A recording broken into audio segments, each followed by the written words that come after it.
My name's Pete Toombs and I'm from London, England, and I've written a couple of books on fantastic cinema, if you could call it that.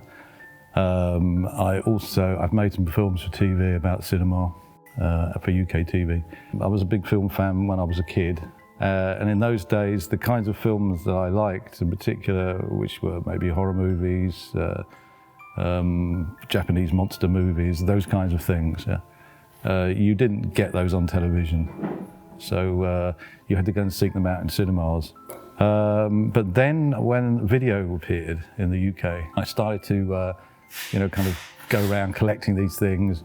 I met a whole subculture of people who did the same thing. We had friends in France who would send us CCAM tapes, friends in America who would send us NTSC copies of films.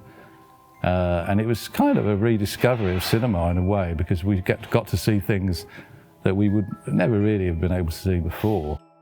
And I kind of met people who worked in the industry, and we would talk about, what could we do to sort of bring these films to not necessarily a wider audience, but to an audience that maybe doesn't realise that they're there and available.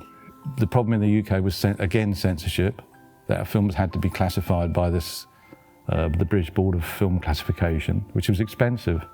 We started the Mondo Macabro video label in the States, and that's where we are now. We don't release films in the UK because it's too expensive and it's too restrictive. This festival is called Extreme Cinema, so you could say some of these films are on the extreme edge of cinema. Films not so well known,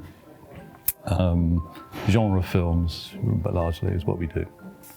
I like all kinds of cinema, but I think one of the things about cinema is that it can show you things that you don't normally see in your everyday life.